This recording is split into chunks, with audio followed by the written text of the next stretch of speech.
ang mga kwento ng pag-ibig, kwento ng buhay at kwento ng pag-asa dito sa Barangay Love Stories. Love Stories.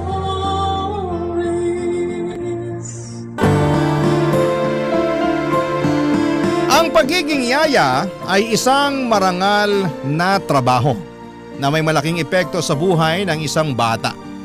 Sa pamamagitan ng kanilang pag-aalaga at malasakit ay nakakatulong sila sa paghubog ng pagkatao ng isang bata.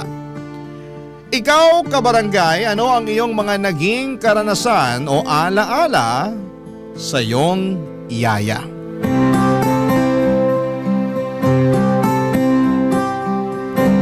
Dear Papa Dudut, ako po si Jessica, Jess for short na lang.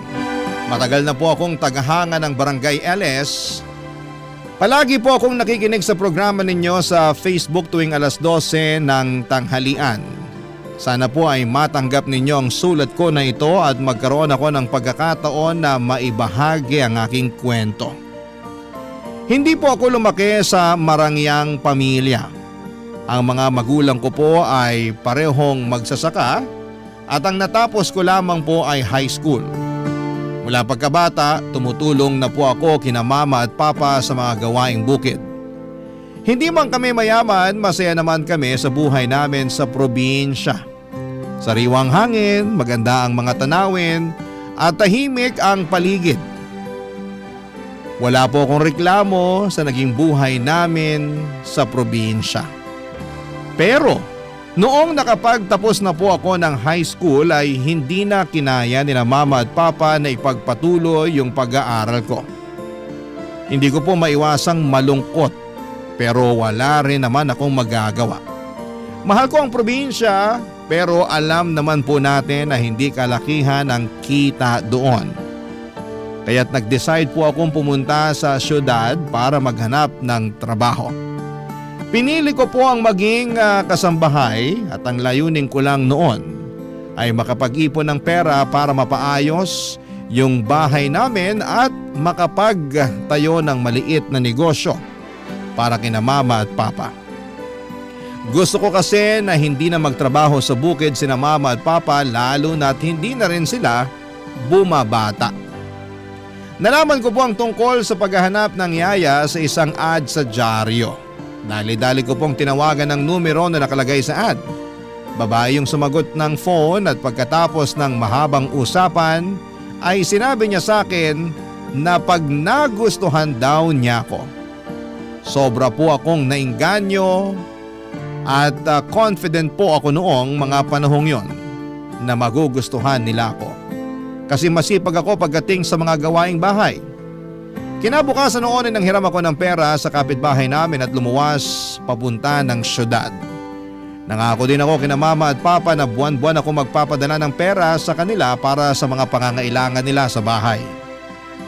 Noong dumating po ako sa bahay na naghahanap ng yaya, natuwa sila sa akin dahil mukha daw po akong masipag at puno ng enerhiya.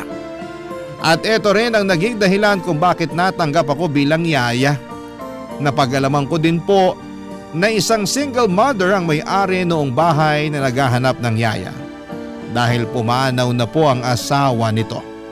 Meron po siyang 10 years old na anak na lalaki at siya po ang naging alaga ko, Papa Dudut.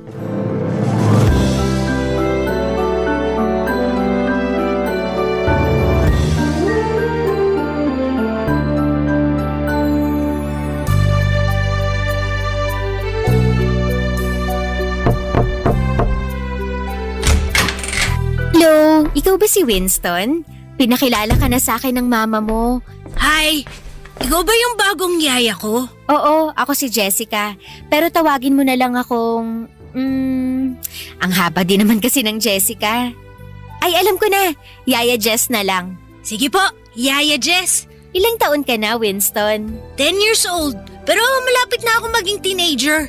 Kakatuwa ka namang bata ka. Basta lagi mong tatandaan, nai-enjoy mo lang ang kabataan mo, ha? Naku, mahirap sa mundo ng mga big boys at big girls. Kung pwede lang sana bumalik sa pagkabata, naku, gagawin ko talaga. Bakit mo gustong bumalik sa pagkabata, Yaya Jess? Para mawala lahat ng pimples at wrinkles mo? Aba, bastos kang bata ka. Naisahan mo ako dun Yaya, tama na! Huwag mo akong ilitin! Di na ako makahinga! Like na kita, Yaya Jess. Ako rin. Mukhang hindi ako mamomroblema sa pag-aalaga sa'yo. Ay, nga pala, kanina ko pa napapansin na andito ka lang palagi sa kwarto mo nagko-computer. Hindi ka man lang ba naglalaro sa labas? Ayoko po maglaro sa labas eh. Binubuli lang ako ng mga bata dun. Ha? Paanong binubuli? Pinagtatawanin nila yung salamin ko. Mukha daw akong alien. Tapos pangu daw ako, tabachoy. Tong mga batang to, oo. Nako, sa susunod na asarin ka nila, magsumbong ka sa akin, ha? Mananagot na talaga sa akin yung mga yan. Thank you, Yaya Jess. Pero ayoko. Tayo na lang kaya maglaro. Marami akong computer games dito na pang 2 players. Oy baby, yun ang hindi ko mapapangako sa'yo. Kasi baka pagalitan ako ng mama mo. Alam mo naman, kailangan kong sipagan tong mga gawaing bahay dito kung gusto kong magtagal sa inyo, di ba? Lalong-lalo na ngayon at kakatanggap lang sa akin ng mama mo. Naku, Yaya, huwag kang mag-alala. Nandyan si mama ngayon, oo, pero kadalasan wala naman siya dito eh. Ha? Anong ibig mong sabihin? Busy si mama sa work niya. Most of the time, mag-isa lang ako dito sa bahay. Ay, ganun ba? Naku, kawawa ka naman palang bata ka. Naku, baby, don't worry kasi andito na si Yaya. Forever na ako dito. Pero teka lang, kung ikaw lang ang naiiwan dito mag-isa, paano yung… Mga gawaing bahay. Tinuruan na ako ni mama kung paano gumamit ng washing machine at saka rice cooker. Pero hindi nga lang ako marunong magluto. Kasi si mama naghahanda ng mga pagkain ko before siya umalis papuntang work. Napaka-independent mo naman palang bata ka. Huwag kang mag-alala kasi tuturuan kitang magluto. Okay ba yun sa'yo? Okay na okay po! Oo, mabuti na yung ganun para at least hindi ka nakanganga kung sakaling wala kang kasama. Hindi ka magugutom, ganun. Ay nga pala, kumusta naman yung pag-aaral mo? Anong favorite subject mo? English po favorite subject ko. Kayo po, anong favorite subject nyo? Favorite ko naman yung math. Ay, ayoko niyan. Puro numbers tsaka formula. Sumasakit ulo ko dyan. Di mo ata natatanong na palagi ako nananalo sa mga math competition nung high school. Kaya wag kang mag-alala, akong bahala sa'yo. Talaga? Tutulungan mo ako sa math homework ko? Oo naman, why not, di ba? The best ka talaga, Yaya! Naku, wag kang mahiya, bulahin mo pa ako. Gustong gusto ko nakakarinig ng mga ganyan eh. Music to my ears. Ikaw na ata yung pinaka-the best na Yaya na kinuha ni Mama. Yan, ganyan dapat. Ay, teka lang. Naku, ikaw bata ka. May yaya ka na pala dati. Ba't umalis yung dati mong yaya? Tinakot mo siguro no kaya umalis. Yaya just talaga? Hindi! Sabi kasi ni Mama sa akin na bumalik daw yun ng probinsya kasi mag-aasawa na. Ah, buti pa siya may love life. Ay, speaking of Mama, babalik na ako dun sa kusina ha. Baka kasi hinahanap na ako ng mama mo. Kung may kailangan ka, tawagin mo lang ako, okay? Sige po, Yaya. Thank you!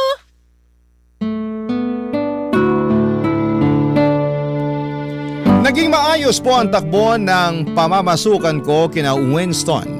At masaya na rin po ako sa sahod ko kasi kahit papaano ay nakakatulong ito kina mama at papa. At sa totoo lang ay maganda rin naman ang kwarto ko sa bahay kung saan ako namamasukan. Hindi halatang maid's quarter. Aircon na lang po ang kulang doon at magmumukha ng kondo yon. Hindi ko na nararamdaman ang bigat ng malayo sa pamilya dahil masaya ako sa naging trabaho ko. Hindi po ako nahirapan pakisamahan ang alaga kong si Winston. Napakabait niyang bata at napaka-masunurin pa. Oo, may mga pagkakataon na pilyo siya pero hindi talaga nawawala ang respeto niya sa mga matatanda. At doon ko siya labis na hinangaan. Pakiramdam ko nga ay parang nabubuli siya ng ibang tao dahil sa sobrang kabaitan niya. Maayos po kami ni Winston pero sa totoo lang, awang-awa ko sa kanya. Palagi siyang walang kasama sa bahay dahil nga madalas ay wala ang mama niya. Nang malaman ko po na namatay ang tatay ni Winston noong 6 years old pa lamang siya, mas lalo akong naawa sa kanya. Simula noon, ang mama niya na talaga ang tumatayong nanay at tatay niya. At ramdam ko ang hirap na dinadala ng bata. Hindi lang ako kay Winston naaawa kundi pati na rin sa mama niya. Ngunit syempre, bilang isang dakilang yaya, hindi ko pinabayaan si Winston. Pinaramdam ko araw-araw sa kanya na hindi siya nag-iisa. Lalo na tuwing wala ang mama niya. Ipinaliwanag ko din sa kanya ng maayos kung bakit may mga panahon na wala ang mama niya para kahit papaano ay maintindihan niya at hindi siya magkimkim ng sama ng loob. Pinaramdam ko sa kanya na hindi siya kawawa at hindi siya pinapabayaan. Sa awa ng Diyos, nakikinig naman po siya sa lahat ng sinasabi ko. At alam kong unti-unti niyang naiintindihan ang mga bagay-bagay. Pero alam niyo naman po, tao lang tayo, may mga limitasyon. At may mga pagkakataong ang saloobin natin ay hindi na natin kayang itago. Isang araw po ay umuwi si Winston na umiiyak. Nang lumapit siya sa akin, nakita ko ang bigat ng mga pinagdadaanan niya. Hindi basta isang ordinaryong bata ang nakita ko noong araw na yon. Ang nakita ko noong araw na yon ay isang bata na puno ng sakit at lungkot sa mata. Isang bata na kulang sa pagmamahal ng mga magulang. Isang bata na nangungulila sa presensya ng kanyang ina.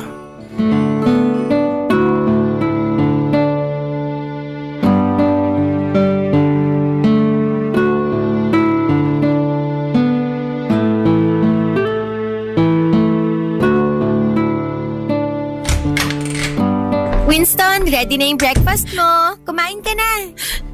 Oh, anong nangyari sa'yo? Ba't ka umiiyak? Malapit na kasi yung family day namin, Yaya Jess. Tapos, sabi ni Mama, hindi daw siya makakapunta. Hala, ganun ba? Tahan na, huwag ka nang umiyak. Yung mga kaklase ko siguradong sasamahan ng mga mama at papa nila. Ito talagang baby ko. Alam ko na kadalasan sa mga nakikita mo, lalong-lalo na sa mga kaklase mo, ay merong mama at papa. Pero ganito kasi yan. Hindi lahat ng bata ay kumpleto ang mga magulang.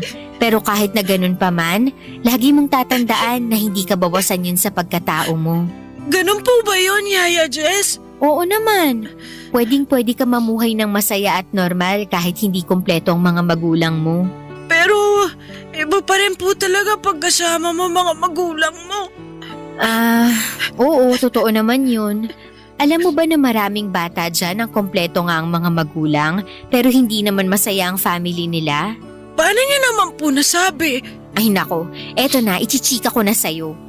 Alam mo ba na yung kaklase ko nung elementary, lumaki siya na may mama at papa pero… Yaya Jess naman eh! Ituloy mo! Mas nasasaktan ako sa pagbitin mo sa kwento eh. Tong bata na to, makinig ka kasi muna baby. So ayun na nga, lumaki siya na parehong nandyan ang mama at papa niya pero hindi siya happy. Alam mo kung bakit? Bakit naman po? Kasi palaging nag-aaway yung mama at papa niya. Oo, totoo yun. Tapos ito pa yung mas nakakaloka dyan.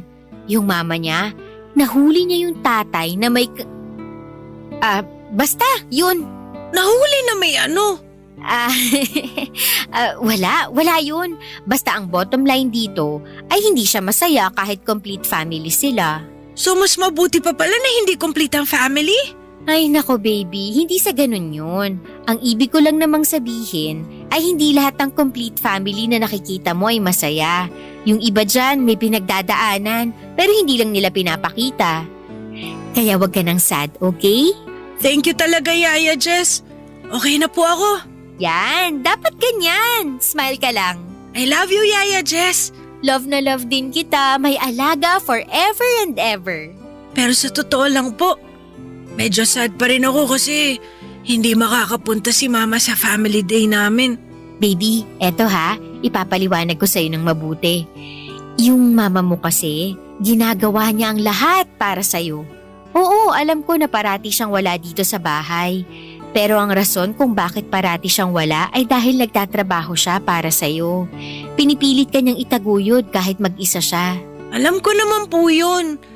Pero nalulungkot pa rin ako eh. Sa tingin mo, bakit kumuha ng yaya ang mama mo? Para may makasama ka syempre kasi concerned yung mama mo sa'yo. Kung sa bagay. Ganito na lang ang isipin mo, baby. Kung hindi busy si mama mo at palagi siyang nandito sa bahay, sa tingin mo ba magkakaroon ako ng chance para maging yaya mo? Tama! Sobrang talino mo talaga, Yaya Jess. Alam ko, ako pa ba? Ako na to eh. Di na lang siguro ako sasali sa family day. Tatapusin ko na lang yung mga assignment na hindi ko pa natatapos. Basta Yaya, tutulungan mo ako ha. Math pa naman yung assignment ko. Alam mo naman na mahina ako pagdating sa problem solving. Ay, teka lang. Sinong nagsabi sa'yo na hindi ka a-attend ng family day? Ano pa nga bang magagawa ko eh? Hindi nga raw makakapunta si mama, di ba? Ay, dyan ka nagkakamali. Sasamahan kita. Pupunta tayo ng family day. Talaga po, Yaya? Seryoso kayo? Pwera na lang kung kinakahiya mo ko. Ano ka ba, Yaya? Hindi no. Siyempre gusto ko na nandun ka. Oh, yun naman pala eh. Huwag kang mag-alala. Paghahandaan ko yung family day na yan. Okay? Thank you po! I love you, Yaya Jess! Noong mga panahong yon, kung ano-ano na lamang ang sinasabi ko kay Winston para gumaan ang kalooban niya. Alam ko na may punto siya, Papa Dudut. Lahat ng bata ay may karapatan na magkaroon ng buo at masayang pamilya. Hindi nila pinili na ipanganak sa mundong ito kaya't responsibilidad ng mga magulang na alagaan at bigyan sila ng tamang gabay. Pagdating naman sa amo ko o sa nanay ni Winston, alam kong ginagawa niyang lahat para matugunan ang mga pangangailangan ni Winston. Ang totoo niya ay awang-awa rin ako kay Ma'am kasi wala siyang katuwang sa pag-aalaga sa bata. Pero tulad nga ng sinabi ko, ginagawa ko na lamang ang lahat upang hindi magtanim ng sama ng loob ang bata sa nanay niya. At habang hindi siya nasasamahan ng nanay sa araw-araw, ako na muna ang tumatayong parang pangalawa niyang ina. Sobrang saya po ni Winston noong dumalo kami sa family day ng school nila. Parang ang saya-saya niya at ni minsan ay hindi niya naaalala na hindi buo ang pamilya niya.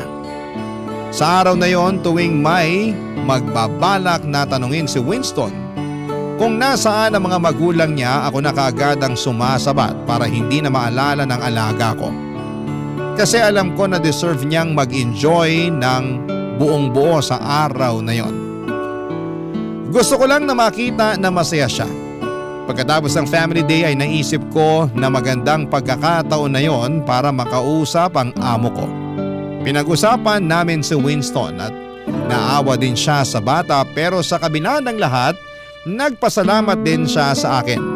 Kasi nakikita niyang ginagawa ko naman ang lahat ng makakaya ko para gampanan ang tungkulin ko bilang yaya ni Winston. Makalipas ang ilang linggo, mas lalo lang akong naawa kay Ma'am at sa alaga kong si Winston dahil na-promote si Ma'am sa trabaho niya. Ibig sabihin, mas abala na siya sa pagtatrabaho at mas kumonte ang oras at panahon na maaari niyang ilaan para makasama si Winston. Sa kabila ng lahat ay hindi ko pa rin maiwasang humanga kay Ma'am. Sa panahon ngayon, marami ng magulang ang pinapabayaan na lamang ang mga anak nila. Pero si Ma'am kahit abala sa trabaho ay makikita mo talaga ang kanyang dedikasyon at pagsusumikap na mabigyan ng magandang kinabukasan si Winston. Hindi po madaling balansehin ang trabaho at pamilya. Pero si Ma'am, ginagawa niyang lahat para matugunan ang mga pangangailangan ni Winston. Alam kong hindi siya perpekto at may mga pagkakataon na hindi niya kayang gampanan ang lahat ng papel sa buhay ni Winston. Ngunit ang mahalaga ay hindi siya sumusuko. Batid ko na gusto niyang makasama si Winston, kaya nga lang ang trabaho niya ay isang malaking responsibilidad. Barangay Love Stories. Barangay Love Stories. At dahil nga po sa naging sobrang busy si ma'am sa trabaho, sa akin na niya pinapaubaya ang paghatid at sundo kay Winston sa school. Naalala ko pa nga na tinanong ko siya kung bakit hindi na lang niya pasakayin si Winston sa school bus.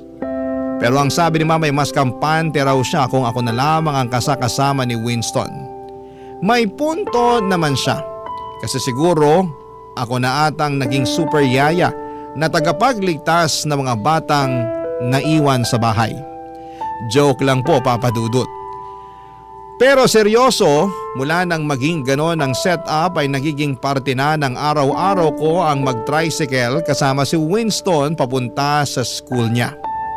Kasi 15 minutes lang naman ang layo ng school sa bahay nila. At sa awa ng Diyos, mas naiintindihan na ni Winston ang sitwasyon ng mama niya. Hindi siya nagkikimkim ng sama ng loob at hindi nagbago ang pakikitungo niya sa nanay niya. Kung paano niya ako pakitunguhan, ganon din siya sa akin at doon ko talaga nahanap yung hirap at saya ng magulang. Kahit na hindi ako ang tunay na magulang, ramdam ko pa rin yung pagmamahal at pagkalinga kay Winston. Pero sa totoo lang po ay parang mas favorite ako ni Winston noong mga panahong yon. Joke lang po. Sana po ay hindi ninyo masamain ang sinabi ko. Wala akong intensyon na higitan si ma'am. Ang gusto ko lang ay maramdaman ni Winston na maraming nagmamahal sa kanya. At hindi siya nag-iisa. Gusto ko siyang iparamdam na may buong pamilya na nagmamahal sa kanya. Kahit na hindi buo ang pamilya niya. Ganon ko po siya kamahal, parang sarili kong anak. Isang araw noong hinatid ko si Winston sa eskwela, ay hindi ko inaasahan na may mangyayari pala sa akin na makapagpapabago sa takbo ng buhay ko. Ang tadhana nga naman, minsan nakakalungkot pero minsan ay nakakatawa din, Papa Dudut.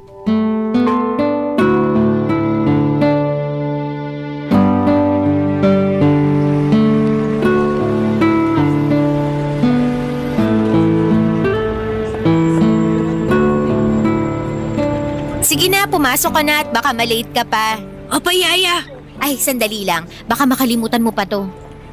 Ito nga pala yung lunchbox mo. Tapos, ito naman yung tubig mo. Tapos, eto naman yung iced tea mo. Thank you, Yaya. Mauna na po ako. Sige, enjoy! Nakakaloka, makauwi na nga.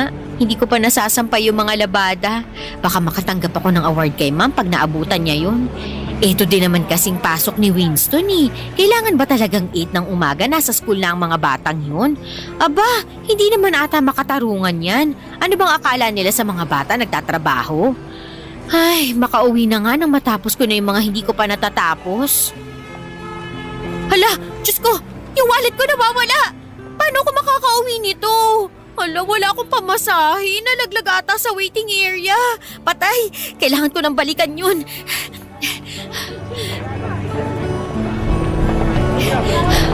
Diyos ko, hiningal ako dun ah. Buti na lang at nandito na ako. Ay, nasa na kaya yung wallet ko? Miss, excuse me. Sa'yo ba to? Uy, yung wallet ko! Akala ko ninakaw na eh. Thank you talaga ha. Thank you, sobra. Sandali lang. Paano mo naman nalaman na wallet ko nga to? Binuksan ko tas nakita ko yung picture mo sa loob. Ang ganda mo pala. Pero mas maganda ka sa personal. Nako kuya, tigil-tigilan mo nga ako. Baka maniwala pa ako sa'yo eh. Nga pala, ano ginagawa mo dito, miss? Yung alaga ko kasi dito nag-aaral. Tapos nung pauwi na ako, saka ko namalayan na naiwan o nalaglag ko na pala yung wallet ko dito sa waiting area. Mabuti na lang talaga at ako yung nakapulot. Kaya super thank you talaga kuya. Naku, kung hindi dahil sa'yo, mahihirapan ako makauwi kasi nandito yung pamasahe ko.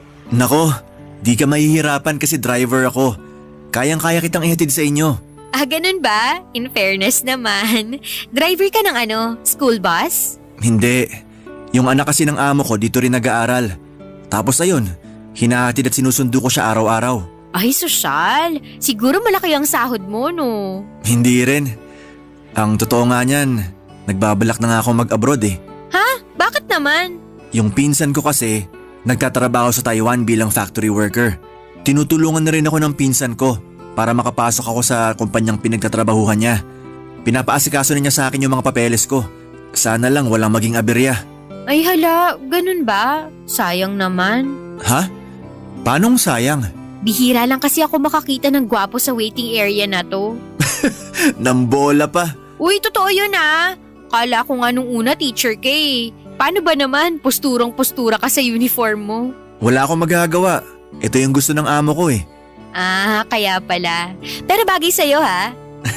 Salamat. O paano? Mauna na ako sa'yo ha. Ang dami ko pang kailangang ayusin sa bahay ng amo ko. Miss, teka lang. O bakit? Magkikita pa ba tayo ulit? Ha? Bakit mo naman naitanong yan? Gusto sana kitang makita araw-araw bago man lang ako lumuwas papuntang Taiwan. Nako kuya, tatapatin na kita. Gwapo ka pero wala akong panahon para makipaglandian sa'yo. Bakit naman? Nakafocus kasi ako sa alaga ko. Kawawa din naman kasi. Alam mo na, broken family. Sa tingin ko, swerte pa rin alaga mo eh. Paano mo naman nasabi yan? Kasi may yaya siya na tulad mo. Tigil-tigilan na nga natin tong bulahan na to. Baka mamaya kung saan pa mapunta tong usapan na to eh. Sige na, aalis na talaga ako. Pero magkikita pa naman tayo bukas, di ba? Depende kung habulin mo ko. Joke lang. Oo naman, dito nag-aaral alaga ako eh. Nga pala miss, di ko pa natatanong pangalan mo. Jessica, pero Jess na lang for short. Nice to meet you, Jessica. Ako nga pala si Edgar. Nice meeting you too, Edgar. Thank you nga pala sa pagsoli sa akin ng wallet ko ha. Mauna na ako, kita-kits na lang. Aaminin ko, Papa Dudut, na nalaglag ang panty ko sa usapan namin ni Edgar na yon. Paano ba naman kasi sobrang gwapo niya, ang ganda ng katawan. At pakiramdam ko ay natutunaw ako tuwing tinititigan niya ako. Lalo akong kinilig noong may napansin akong papel sa loob ng wallet ko at may nakalagay na phone number doon. Siyempre nagtaka ako. Kaya naman sinubukan kong i-text ang number na yon. At doon ko napag-alaman na kay Edgar pala yon at sinadya niyang ibigay sa akin ang number niya. Mga lalaki nga naman, kaya maraming babayang nasasaktan kasi talagang alam nila kung paano kunin ang loob mo. Sa totoo lang, kahit gwapo at mabait si Edgar at kahit crush ko siya, hindi ko iniisip na magkarelasyon kami. Kasi ang priority ko talaga ay ang trabaho ko at ang alaga kong si Winston. Pero paminsan-minsan, nakakabagot din sa bahay. Lalo na kapag tapos na ako sa mga gawaing bahay. Kaya nire-replyan ko na si Edgar at madalas din kaming magkita sa waiting area habang hinihintay ko si Winston at habang hinihintay din niya ang anak ng amo niya. Madalas kaming magkwentuhan ni Edgar tungkol sa trabaho namin. Napag-alaman ko na 5 taon na pala siyang single at ang gusto niya sa buhay ay ang magkaroon ng sariling pamilya. Pero sa tingin niya ay hindi siya makakabuo ng pamilya kung patuloy siyang magiging driver. Kasi hindi naman daw ganun kalaki ang sahod niya, kaya naisipan niyang magtrabaho sa Taiwan bilang factory worker. Gusto niyang makapag-ipon ng malaking pera hanggang sa makabalik siya dito sa Pilipinas. Hanga din naman ako sa kanya kasi talaga namang alam niya kung ano ang gusto niya sa buhay. Nagtuloy-tuloy po ang pagiging magkaibigan namin ni Edgar ng ilang buwan. At nang akala ko ay hanggang sa simpleng kwentuhan at biruan na lamang matatapos ang lahat. Isang araw ay pinuntahan ako ni Edgar sa bahay ng amo ko.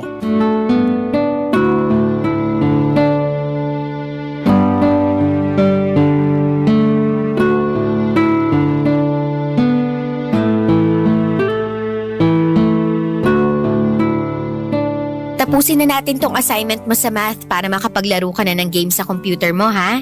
Okay po, Yaya Jess. Sige, tuloy na natin to. Ay, nakakamiss tuloy mag-aral. Kaya ikaw, mag-aaral ka ng mabuti ha? Okay po, Yaya Jess. Yaya, si Mama na ba yun? Ay, hindi ko alam eh. Sabi kasi ng mama mo, mamayang gabi pa daw yung uwi niya. Dito ka lang baby, puntahan ko lang ha. Sige po. Tapusin mo na yung homework mo, babalikan kita, okay? Okay, Yaya. Andyan na, sandali lang. Nakakaloka, sino kaya to? Ay, baka naman delivery boy. Edgar? Hoy, ano ginagawa mo dito? Jessica, Loko ka, anong kailangan mo? Bakit ka nandito ha? natatandaan mo nung nag-usap tayo dati at nakwento mo sa akin kung saan ka nakatira? Di ko aakalain na darating ang araw na mapapakinabangan ko yun. Hindi mo pa sinasagot yung tanong ko, ano kailangan mo? Sira ulo ka, paano kung nakita ka ni ma'am dito ha? Eto naman, wala naman tayong ginagawang masama ah. Kahit na, siguradong papagalitan ako ni ma'am pag nalaman niya na kinuwento ko sa'yo yung address niya. Hindi ko naman kasi lubos na akalain na pupuntahan mo ko dito, no? Huwag ka nang magalit sa akin, sorry na. Isa lang naman ang sadya ko dito eh. Ano naman yun? Jess, matagal ko na kasing gustong sabihin sa'yo to. Ang alin? Yung hindi mo ako na-replyan kagabi kasi malamang naubusan ka na ng load. Ano ka ba? Wala yun. Eto naman, hindi yun. So ano, maghuhulaan na lang ba tayo dito? Sabihin mo na kasi. Eto na nga. Jess, Nako, sinasabi ko sa'yo, pag hindi ka pa nagsalita, babalik na talaga ako sa loob. I love you. Mahal na mahal kita. Ano akala mo sa akin? Leading lady ng GMA teleserye?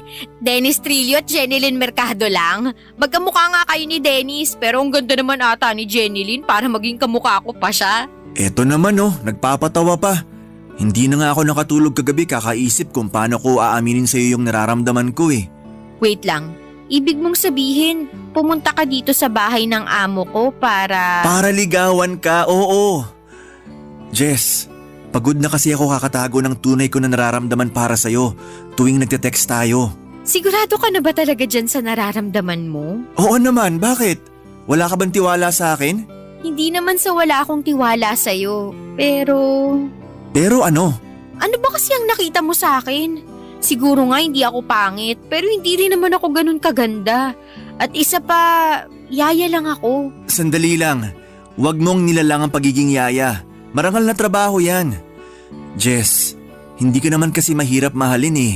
Maganda ka, mabait, magaan ka usap. Nawawala ang stress ko tuwing tinetext mo ko at masinisipagan kong trabaho ko ng dahil sa'yo. Ay, sige, ipagpalagay na natin na sasagutin kita. Pero Edgar, nagbabala ka magtrabaho sa Taiwan, di ba? Ano na lang ang mangyayari sa relasyon natin kung sakasakali?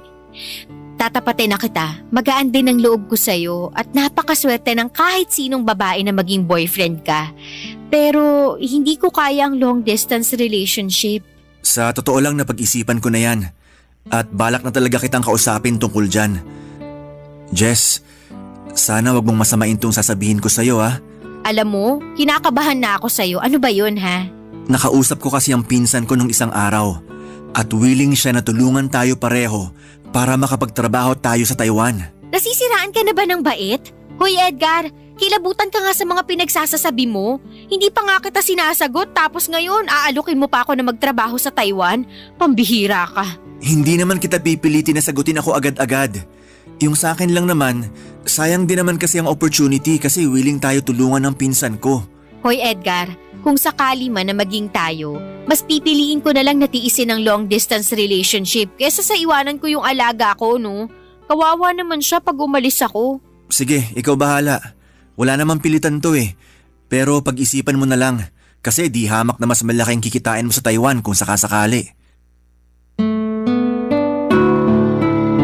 Naloka po ako sa mga sinabi sa akin ni Edgar noong araw na yon, Papa Dudut. Ewan ko ba. Aminin ko na natutuwa ako noong inamin sa akin ni Edgar na mahal niya ako. Kasi totoo lang ay ganon rin naman ang nararamdaman ko para sa kanya. Pero noong inalok niya akong magtrabaho sa Taiwan kasama siya ay doon ako talaga naloka. Oo, unti-unti na akong napamahal kay Edgar pero hindi matutumbasan ng kahit na anong relasyon ang pagiging yaya ko kay Winston. Sobra akong masasaktan kapag dumating ang araw na kailangan kong iwanan ng batang yon. Kung pwede ko lang sanang samahan si Winston hanggang sa pagtanda ko ay gagawin ko talaga. Ang hirap tanggapin na balang araw ay kailangang iwanan ko siya at hindi ko alam kung kaya ko yon. Pagdating naman kay Edgar, hindi siya nagsawa sa panliligaw sa akin. Kung ano-ano na ang mga tinitext at ibinibigay niya para lamang may pakita na talagang mahal niya ako. Makalipas ang ilang buwan ay bumigay ako at sinagot ko na rin siya. Noong mga panahong yon, alam ko na malamang masasaktan ako kapag umalis siya para magtrabaho sa Taiwan. Pero kahit na ganoon ay naisip ko na mas matitiis ko pang mawala si Edgar kesa mawala ang alaga ko na si Winston. Kay Winston ko naranasan ang pakiramdam ng pagiging isang tunay na ina. Alam ko rin na masaya siya at komportable siya sa akin bilang yaya niya. Tama naman si Edgar na di hamak na mas malaki ang kikitain ko sa Taiwan. Pero hindi ko kayang isakripisyo ang pagiging pangalawang ina kay Winston. Hindi matutumbasan ng kahit na anong halaga ng pera ang pagiging yaya ko sa batang yon. Noong mga panahong yon ay sapat na sa akin na nakapagpapadala ako ng pera sa mga magulang ko sa probinsya. Wala akong utang at wala akong mga luho. Kaya kahit na hindi ganoong kalaki, ang sahod ko bilang yaya okay lang sa akin. Ang mahalaga sa akin ay makasama ko si Winston Papadudut at magampanan ko ang papel ko bilang pangalawang ina para sa kanya. Barangay Love Stories. Barangay Love Stories. Naging okay na ang takbo ng buhay ko, Papadudut. As usual, yaya ako ng napakakulit na batang si Winston.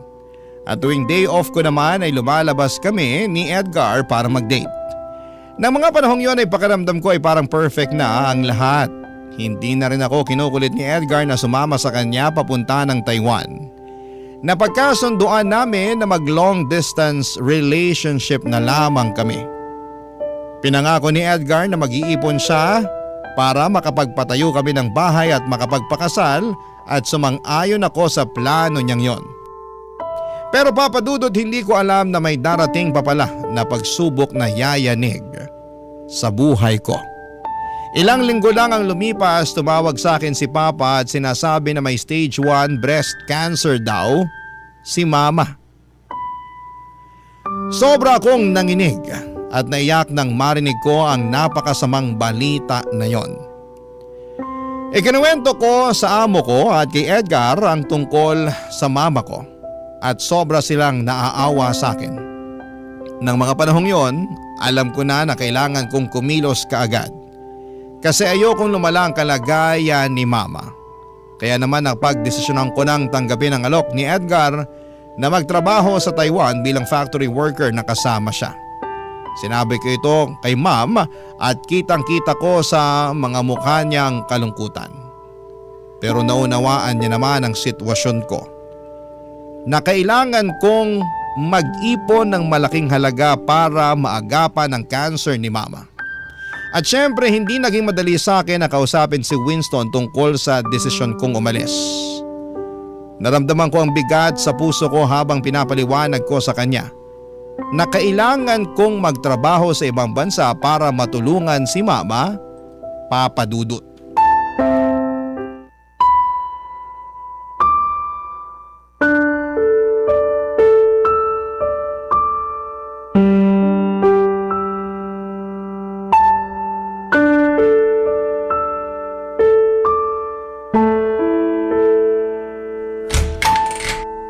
Winston? Yaya, tamang-tama may bibigay po ako sa inyo.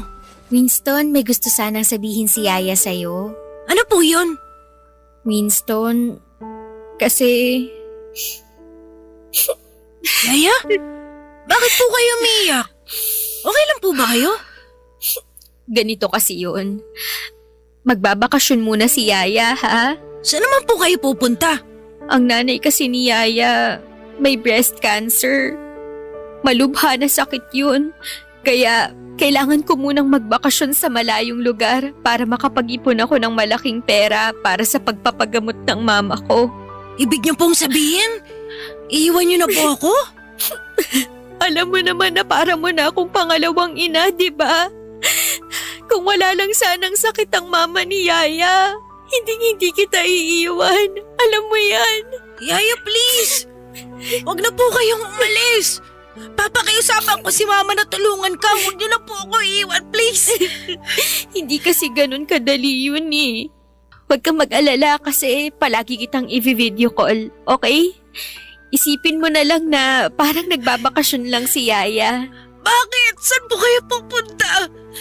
Pupunta si Yaya sa Taiwan. Hindi ka ba masaya para kay Yaya? Makakakita na si Yaya ng snow. Wala naman po atang snow sa Taiwan eh. Oy, ano ka ba? Meron yan. Pag sinabi kong meron, meron yan. Okay? Yaya talaga. Mamimiss ko po kayo. Ayoko po. Ako din. Sobra. Basta ha, wag mong bibigyan ng sakit sa ulo ang mama mo, ha? Promise ko po yan. At saka, tandaan mo lahat ng tinuro ko sa'yo. Di ba matagal mo na napangarap ang maging teenager? Eto na yung chance mo. Mas gugustuhin ko po ata na maging bata habang buhay na kasama kayo kaysa maging teenager na wala kayo. Eto naman, huwag mo nang paiyakin si Yaya. Wala na pong tutulong sa akin sa mga math assignments ko. Winston, huwag ka na mag-alala kasi nag-usap na kami ng mama mo at pinangako niya na tutulungan ka niya. Okay? Yaya, magkikita pa ba tayo ulit? Tong bata na to talaga.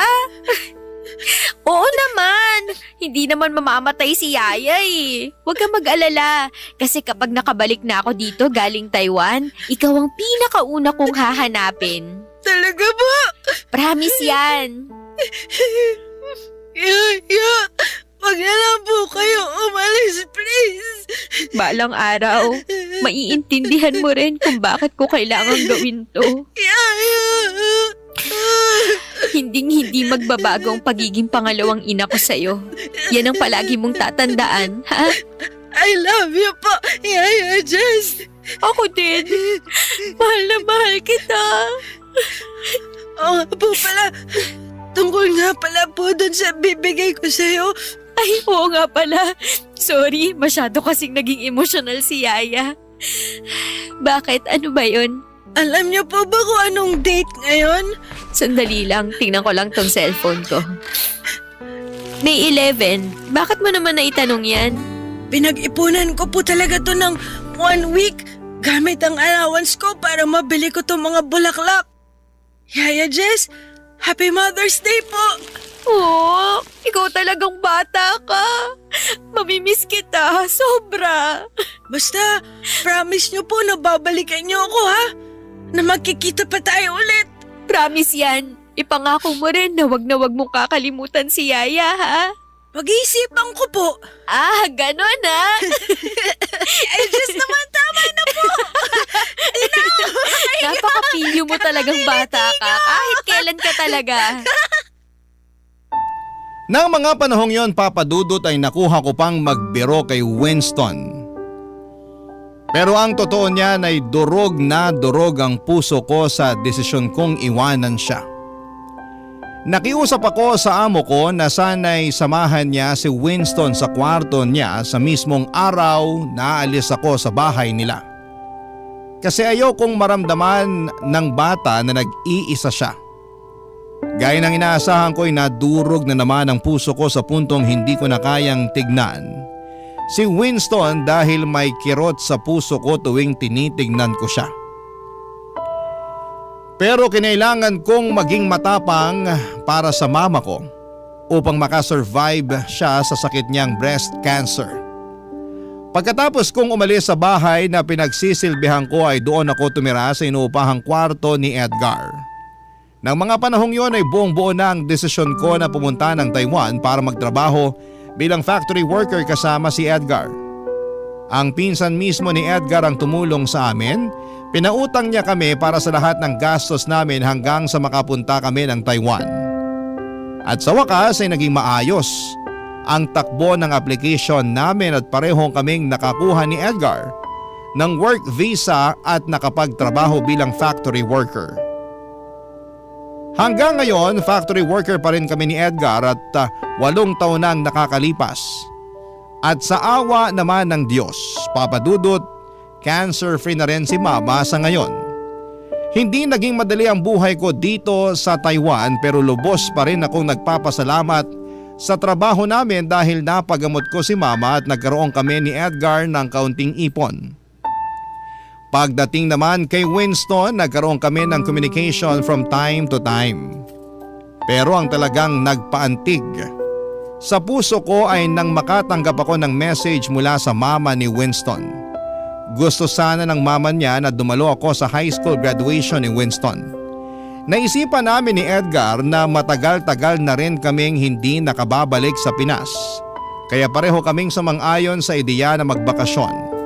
Ipinaalam namin ito sa employer namin at dahil matagal na kaming nagtatrabaho bilang factory worker ay inapprove kaagad ang aming vacation leave. Hindi na rin naging problema sa amin ni Edgar ang pambayad ng ticket dahil may ipon naman kami kahit papaano. Nung araw ng high school graduation ni Winston ay hinatid ako ni Edgar. Oo, nakikita ko ang mukha ni Winston sa social media at nakakausap ko pa rin siya sa chat pero kinabahan pa rin ako. Kasing hindi ko sinabi sa kanya na sosorpresahin ko siya sa araw ng graduation niya, Papa Dudut.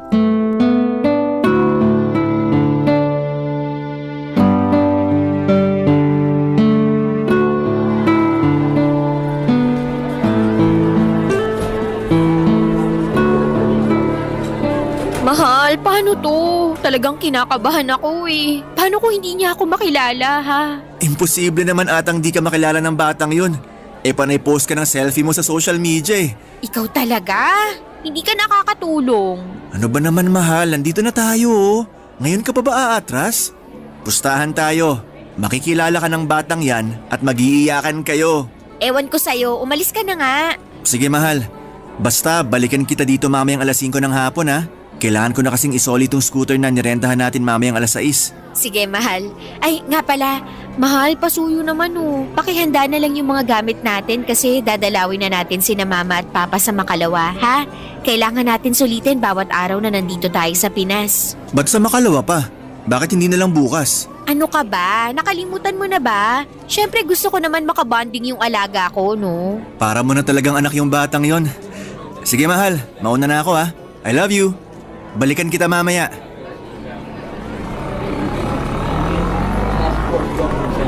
Yaya Jess? Yaya Jess, ikaw nga! Winston! Yaya Jess, di ko akalain na darating yung araw na magkikita ulit tayo. Uy, ang laki mo na! Mas matangkad ka pa sa akin. Kamusta ka na anak? Okay lang po ako. Kayo po, kumusta? Yaya, sobrang namiss ko po kayo. Ako din, naku. Kung alam mo lang kung gaano kitang namiss. Yaya, di ba? Nangako kayo sa akin na babalikan niyo ako. Sobrang natutuwa po ako kasi tinupad niyo yung pangako niyo. Sa graduation ko pa. Naku, magpapasalamat ka sa mama mo kasi siya yung nagsabi sa akin na graduation mo ngayon. Bilang pangalawang nanay mo, sa tingin mo ba palalampasin ko yun? Thank you nga po pala. Salamat kasi hindi niyo pinaranas sa akin na galing ako sa broken family. Salamat po kasi minahal niyo ako ng buo na parang tunay niyong anak. Salamat din po kasi kayo yung tumayong mama ko nung mga panahong busy si mama sa trabaho niya. Tsaka nung panahong sobrang kailangan ko ng pagmamahal ng isang ina. Ikaw talaga. Hindi ka pa rin nagbabago. Pinapaiyak mo pa rin ako. Kakainis ka. I love you po, Yaya Jess. Mas mahal kita, anak. Basta promise ko sa'yo na Na ano po, Yaya? na ikaw ang magiging panganay ko forever. Yaya Jess naman eh. Hindi pa nga po nagsisimula yung speech ko, pinapaiyak niyo na po ako. Speech? Opo, ako po yung valedictorian namin. Magbibigay po ako ng speech mamaya. Totoo? Sobrang proud ako sa'yo, Winston. Congratulations, anak. Thank you po, Yaya Jess. Ang sarap din po pala sa pakiramdam na tinatawag niyo akong anak. Alam ko na tinatawag niyo na ako ng ganyan dati pero mas naramdaman ko po siya ngayon. Para tuloy nararamdaman ko na dalawa yung nanay ko. Siyempre naman. At yun nga ang maganda dun eh. Dalawa ang nanay mo, di ba? Oo nga po eh. Ay, Yaya, kumusta po pala buhay niyo ni Manong Edgar sa Taiwan? Uy, Paano mo naman nalaman yung tungkol sa amin ni Kuya Edgar mo? Best friend ko po kasi from elementary to high school yung batang pinagdadrive ni Manong Edgar noon. Tapos ayun po, nakwento niya sa akin yung tungkol sa inyo. Tsaka isa pa po, panay ang post nyo ng picture sa social media eh. Halos hindi ko na nga po kayo mamiss kasi kayo na lang po laman ng newsfeed ko. Naku, ikaw talagang bata ka. Pareho kayo ng ugali ng Kuya Edgar mo. Babalik yun mamaya pagkatapos ng graduation mo. Ipapakilala kita doon, ha? Pero nak, wag mong tatawagin na Manong yun. Magagalit yun. Ay, sige po, Kuya Edgar na lang. At ikaw, kumusta ka na? Siguro may girlfriend ka na, no? Opo, meron na po. Binata ka na talaga. Dati, palagi ka lang nakaupo sa harapan ng computer mo. Pero ngayon, may girlfriend ka na. Valedictorian ka pa. Tapos dati, nagmamadali ka pang maging teenager. Ang bilis ng panahon. Sobra. Grabe talaga. Ay, nga po pala. May hihilingin po ako sa inyo kung okay lang po. Ano yun, anak? Pwede po bang Nanay Jess na lang po ang itawag ko sa inyo? Ikaw talagang bata ka. Dapat noon mo pa naisip yan eh. Siyempre naman, ano ka ba? I love you po, Nanay Jess. I love you din, anak. Halina po kayo sa loob. Nag-aantay na sa atin si Mama dun. Tara!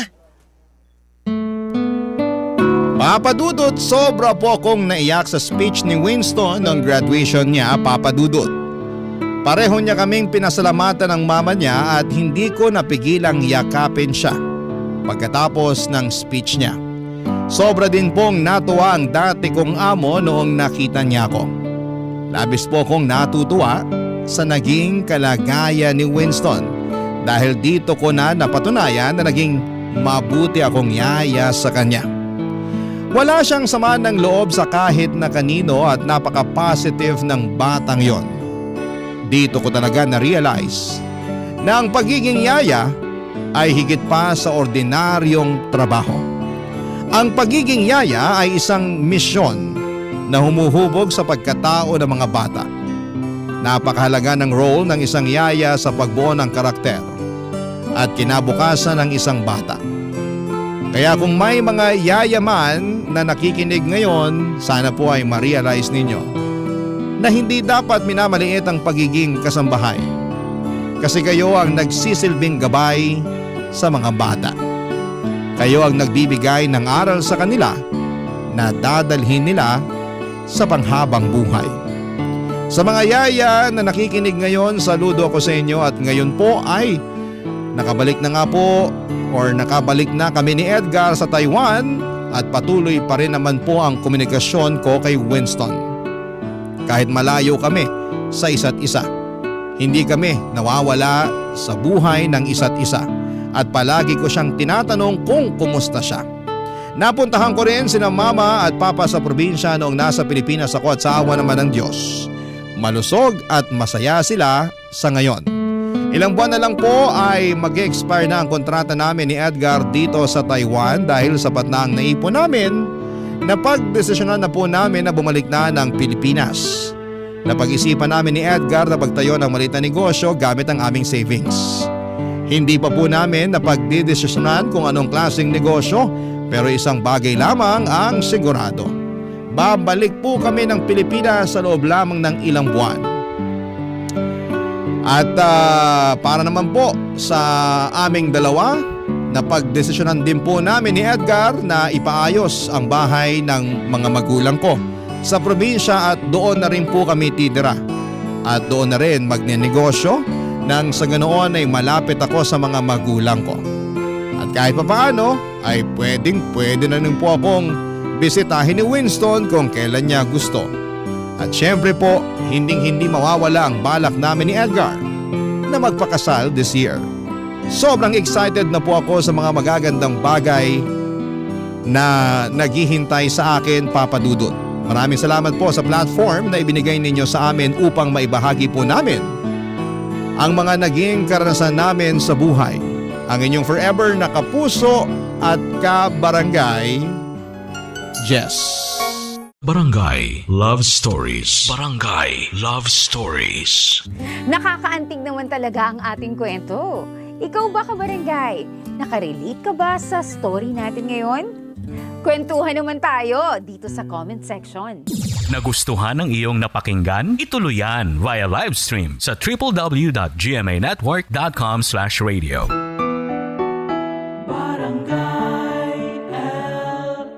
In Mega Manila, 97.1. Forever!